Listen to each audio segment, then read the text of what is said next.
What's going on, folks? So, most of my Star Wars videos that I've done in the recent past have been rather negative. I'm not the biggest fan of Star Wars right now. I do like older Star Wars stuff, Knights of the Old Republic, the original trilogy, the sequels to some extent, Clone Wars, that kind of stuff, the older Star Wars comics. When it comes to the stuff that has been made since Disney took ownership of Star Wars, I'm a lot more picky of and critical of, and I don't like it quite as much. Now, I've also, about a year ago right now, started getting into tabletop wargaming with Warhammer 40,000. I've been a fan of the Warhammer 40,000 universe for like 16 years. Uh, Read a lot of the books, knew the lore, but never got into the tabletop game. Got into it a year ago, bought and painted my first army, acquired, several kill teams, and I've been pretty ate up on Warhammer 40,000 for like the last year. However, you get into one facet of nerddom, you get into it all. And I have been looking at like other tabletop war games, and a number of them have come across my gotten my attention, and I've taken a look at them. And I'm gonna start doing videos talking about the best ones that I've seen as alternatives to Warhammer 40,000, or just to play in addition to Warhammer 40,000. So the first one, as you can tell by the title that we're going to talk about today, is Star Wars Legion.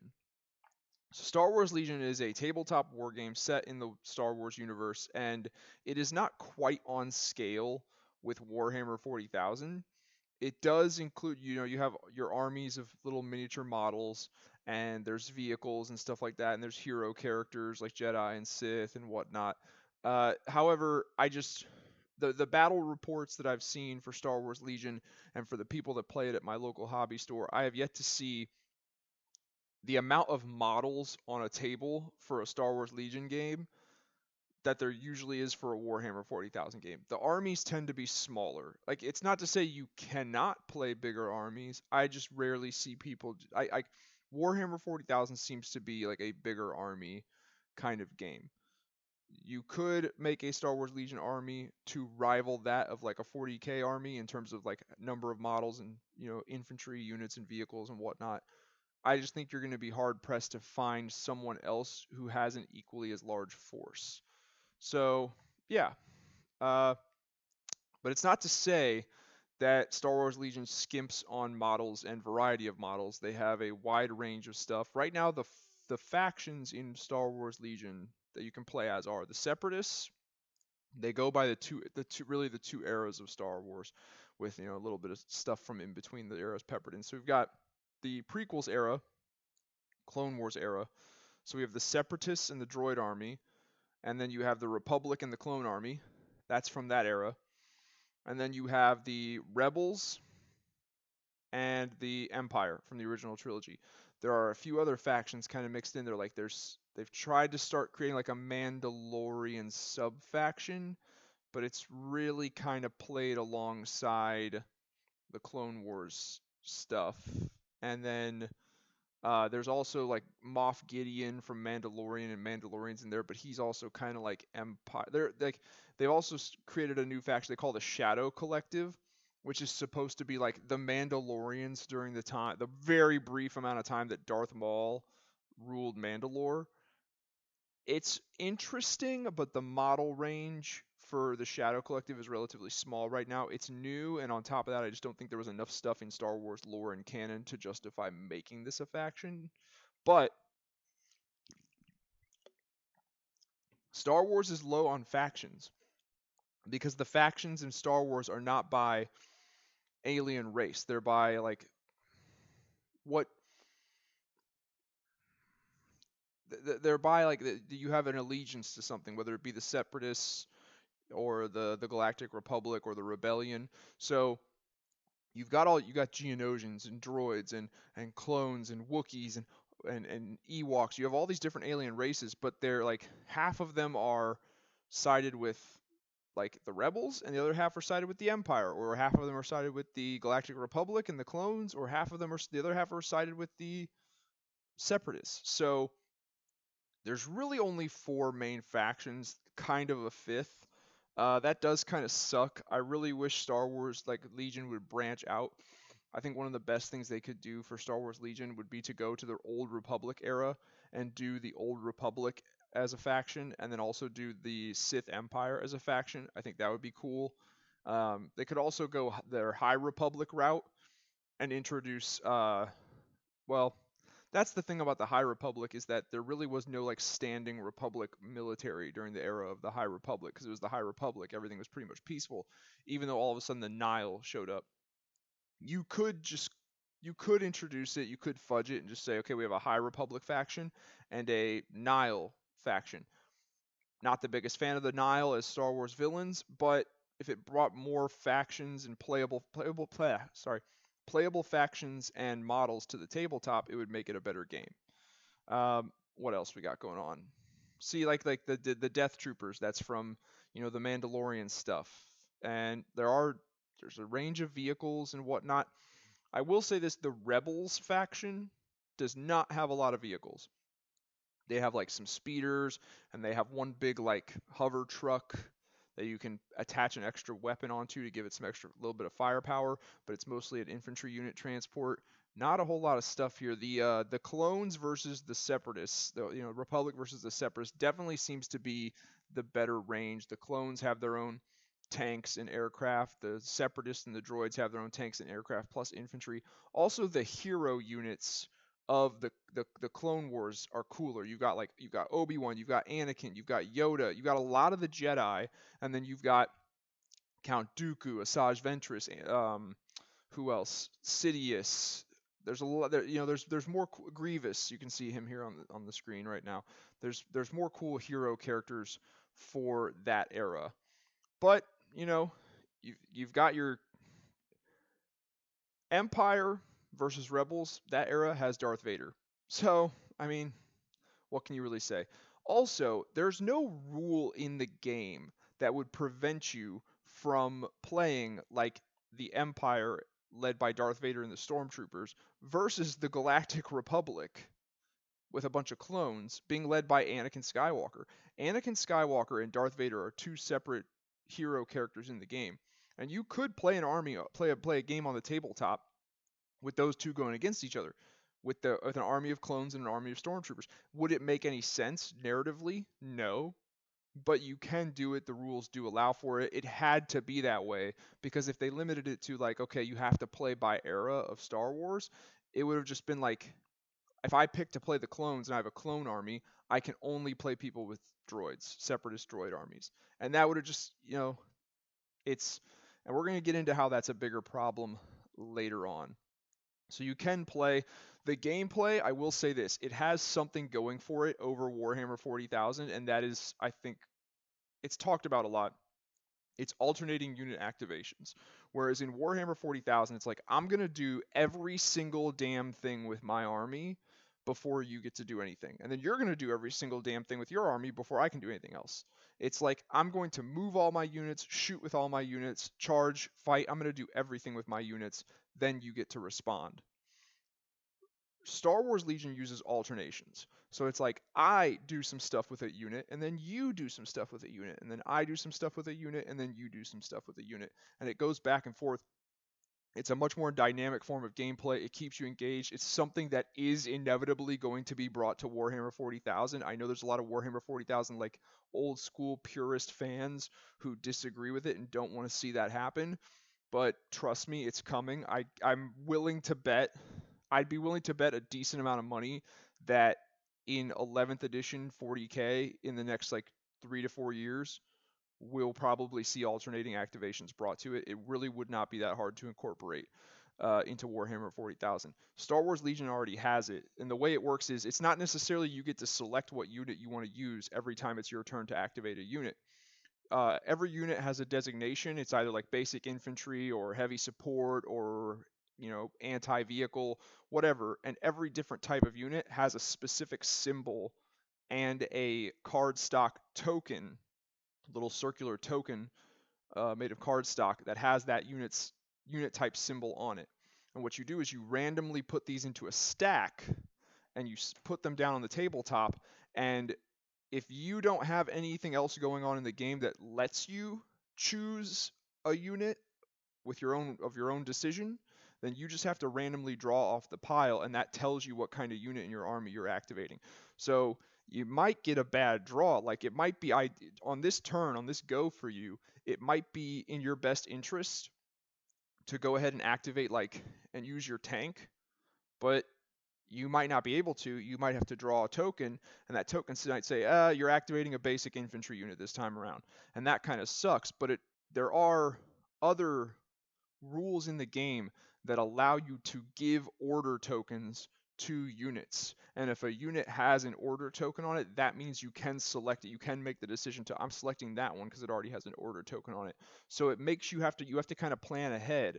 Okay, which of my units are the most effective? Which ones do I want to be able to use when I want to use them? And you got to make sure those have the order tokens on them and that you're not selecting them just hoping you randomly get it. That adds not only more dynamic back and forth gameplay that keeps you engaged, it also adds another strategic element to it, and that you have to be forward thinking about how you give out those order tokens. So that's interesting enough. And then also, of course, it's Star Wars. It is a bigger, more popular science fantasy franchise than Warhammer 40,000. So let's talk about that. Since it is Star Wars, a bigger, more popular franchise, and it has a ton of models, wide range, and it features more dynamic, engaging gameplay. Why is it that this game, as a tabletop war game, will never top Warhammer 40,000? It's because Star Wars was not made to be a tabletop war game, whereas Warhammer 40,000 was. I'll give you an example. When something happens in the backstory and lore of Warhammer 40,000, it also happens in the tabletop game. Like a year ago, right around this time, in the lore and story of Warhammer 40,000, Lionel Johnson, the Primarch of the Dark Angels, returned to the galaxy and started being active in the story and again. With that, we also got a new Lionel Johnson model to play on the tabletop in a Dark Angels army. So the narrative and the lore and the story go hand in hand with the game. That's not the case with Star Wars. And like I said, that's how you end up with things like I'm I'm using rebels led by Luke Skywalker and I'm battling separatist droids. It doesn't really fit. They're from two completely different eras of Star Wars, or even weirder, rebels led by Luke Skywalker fighting an army of clone troopers led by Clone Wars era Obi-Wan Kenobi. Doesn't make sense because the narrative lore and story of Star Wars was not made with the intention of having it fit with a tabletop war game. So you do have that to go with, and it just makes the tabletop war game a little less, I don't know.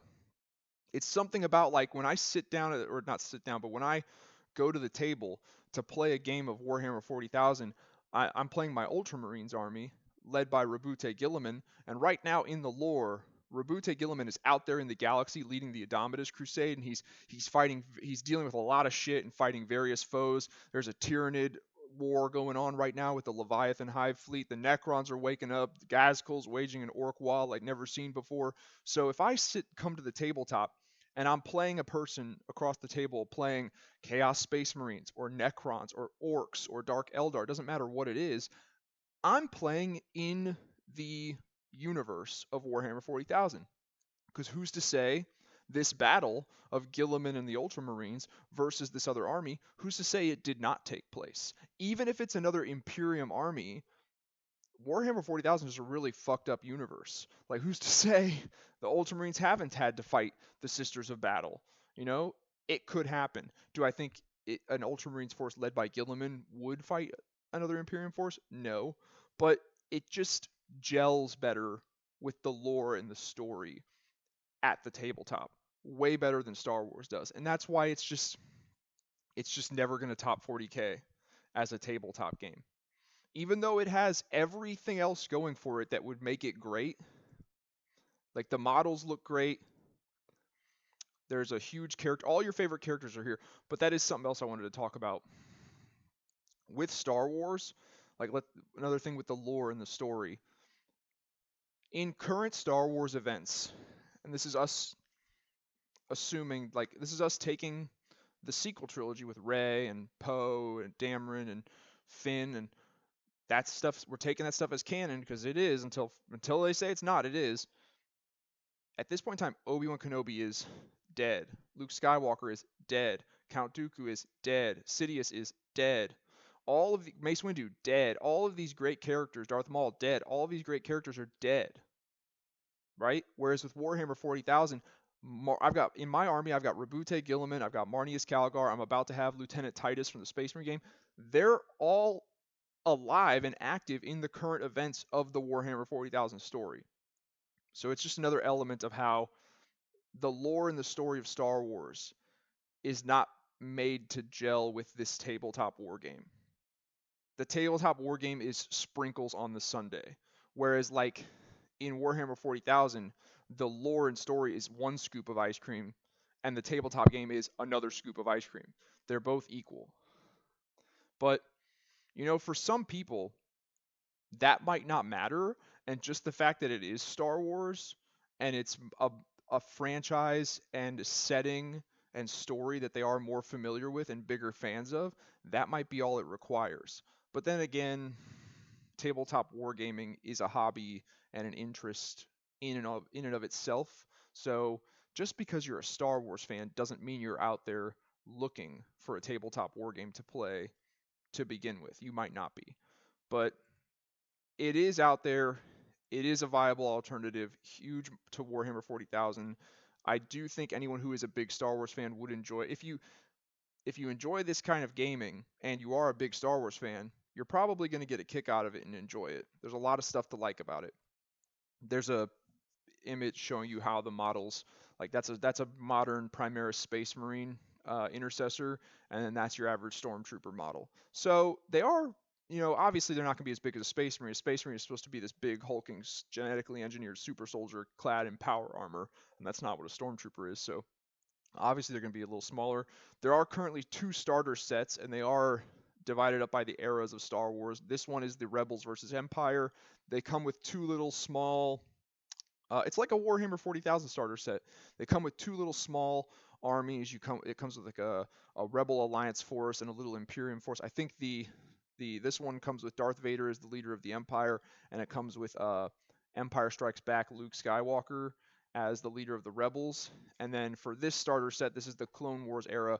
It comes with a small little clone trooper force and a droid force, and you get Obi-Wan Kenobi as the leader of the Clone Force and General Grievous as the leader of the Separatist Force. And there's just the model range really is large. It really is. There's a lot. They've introduced, like I said, from the little eras in between the 2 eras, like the Star Wars Rebels era between the original trilogy, or between the prequels and the original trilogy. So we've got some of like the Inquisitors here, Sith Inquisitors. There's a lot of stuff to like. Shadow Collective, that's that one like kind of a faction in and of itself, but not really.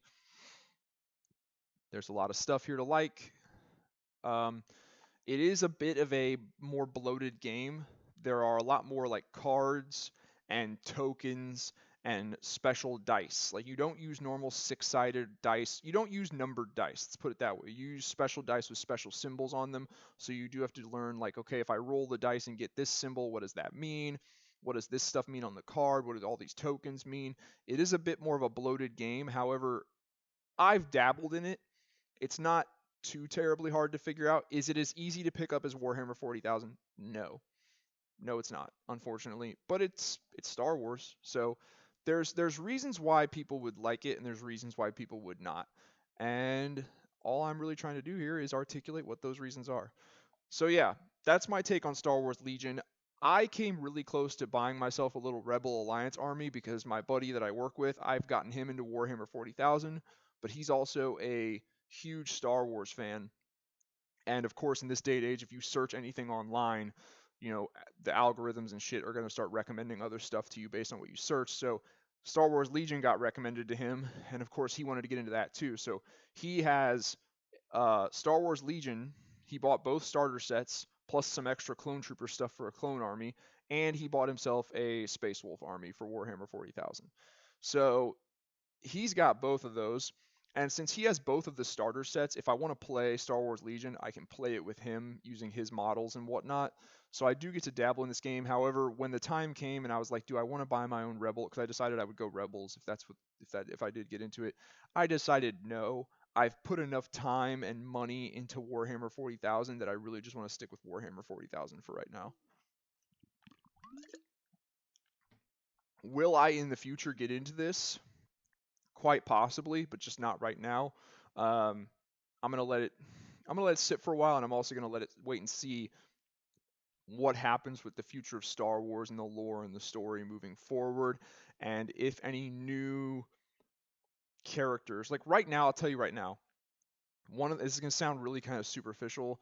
Might sound like a bullshit reason to get into it, but if they released Cal Kestis from the Jedi Fallen Order and Survivor games as a hero character in here, I would get into it. Like I just want a character. I like Cal Kestis. I like Ezra Bridger. I want a character that is alive in current Star Wars events. Like, is Cal Kestis alive at the time of like the sequel trilogy with Rey?